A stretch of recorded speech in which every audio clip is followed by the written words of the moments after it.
Hi, this is Elaine, and I'm going to show you my 3 favorite primary colors, and I'll do a little quick video. So let's get started. So this is the first day of World Watercolor Month.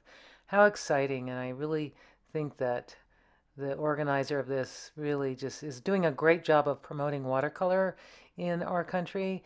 I think watercolor is more popular in other parts of the world, and I just love watercolor, and I'm so glad that World or Doodle Wash is actually promoting watercolor. So today is July 1st, World Watercolor Month, and I am doing the prompt today is primary palette.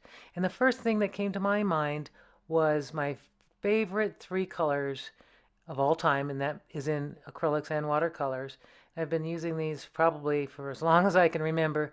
I have a funny story about that. I worked in an art supply store in Santa Barbara, and I discovered these 3 colors. That's Quinacridone, Magenta, Phthalo Blue, and Hansa Yellow. And I made this palette actually out of acrylics, where I made every single color in the rainbow out of those 3 colors, and that includes black. And actually the paint manufacturer came to see the store, and I told them about my discovery, and he said, "Shh, don't tell anybody because we won't be able to sell a lot of paint." So that's my little story. So I'm working today in a watercolor journal. It's the first page, and I started with a watercolor pencil, but I didn't really like the way the pencil was too soft. I couldn't get a sharp line. So now I'm going over it with my little 3mm Draftmatic pencil. I love this thing. I got this at a trade show, and I don't know where to get it. I think Alvin makes it, but I really like it. It gives me a nice, crisp, fine line. I can make my sketches really nice. And I'm going to be drawing my favorite 3 colors. And in this case, I had the magenta in the Daniel Smith, and as well as the phthalo blue in the Daniel Smith, and I had in Graham watercolors, I had the yellow. So I was able to get my 3 primaries to do a little sketch of these tubes, and I'm just doing a little light sketch.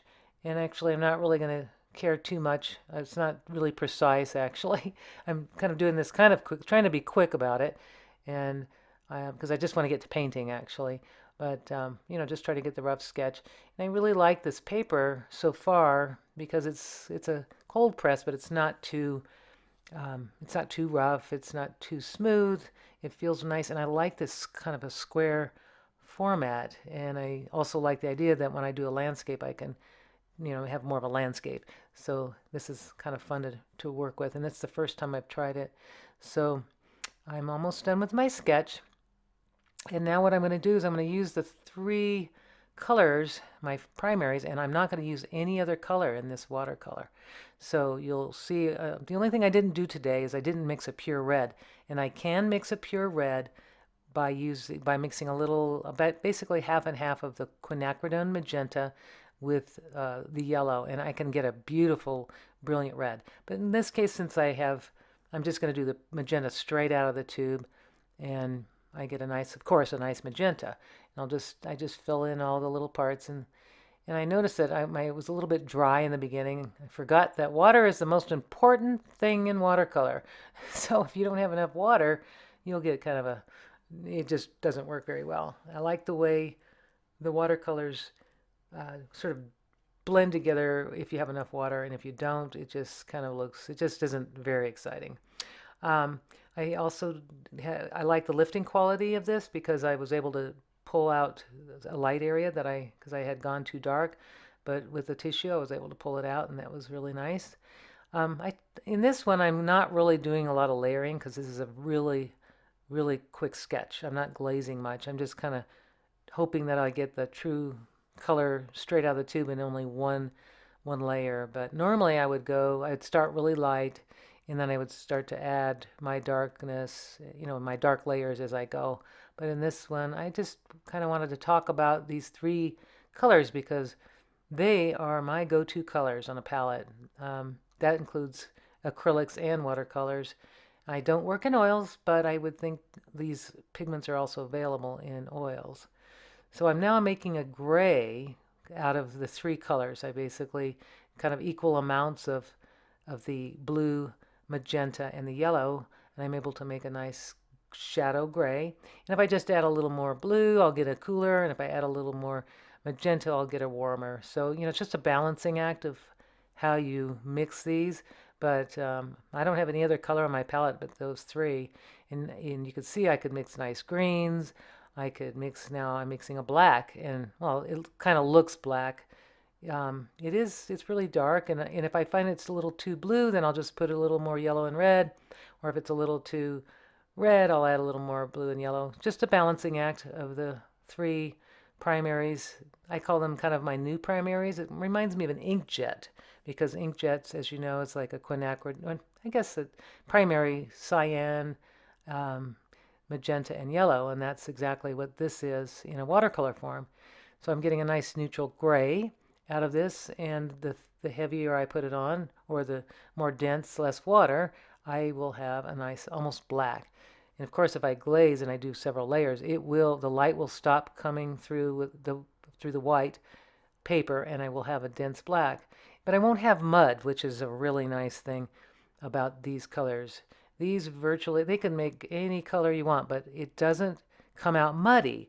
It actually comes out luminous, even the browns, you can make golds with this just by adding a little yellow, some magenta, and blue. You just how much you add to it. Now, I'm making, you can see shadows, and in this one here, I'm doing a little more blue in it because it is the phthalo blue. And I'm able to, of course, I'm not waiting for anything to dry, so some of my colors are going to kind of bleed together, and it's a little bit messy, kind of a quick sketch, so I'm not going to be too concerned about it. But, and I can't be too hard on myself. I'm just sketching, and I'm really going to look forward to, I hope I can do this every day, do the prompts that the World Watercolor Month prompts have. I think tomorrow is, I don't remember what, but I'll have to look. Now I'm going to do some shadows from the paint tubes. And this one I wanted to add a little more, make it more violet, so I just add a little more magenta to my mix. So I've got a slightly violet tone, and oh boy, there goes my black mixture sort of bled into the from the bottom of my phthalo blue tube into the thing, but it's all right. I'll just keep working with it. And it is a sketch, and I can't be too concerned about how it's going to end up. So there you go. I love working with these three colors. It is a secret that I've always wanted to let out about these three amazing colors. And then you can add your more opaque colors later on down the road when after you've mastered the mixing of these, because it's just so much fun.